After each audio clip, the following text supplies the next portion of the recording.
Hi all, in this video I'm going to show you guys a tutorial to transfer WhatsApp from Android to iPhone, including all the media files by using Tenorshare iCarefone for WhatsApp transfer.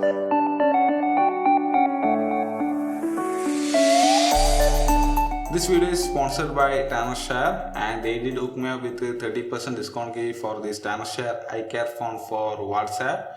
So you can use this to get this application. So let's jump into this tutorial.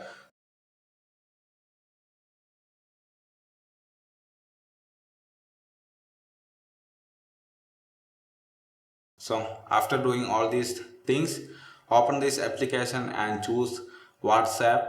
After that, on the application, choose the source device as your Android device and choose the destination device as your iPhone.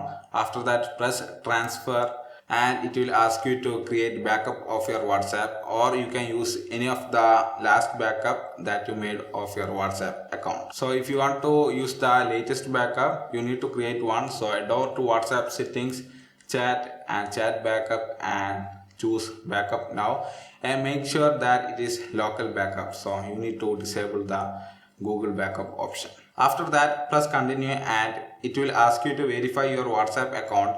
For that, enter your mobile number, then the code that is sent to your mobile number. After that, on your iPhone, open WhatsApp and register your mobile number on that WhatsApp.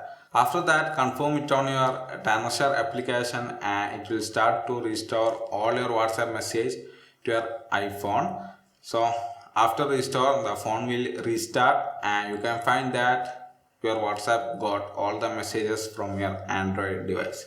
So that's all about this simple video to transfer WhatsApp from Android to iPhone. I hope you guys find this video useful. If you do so, hit the like button and don't forget to subscribe.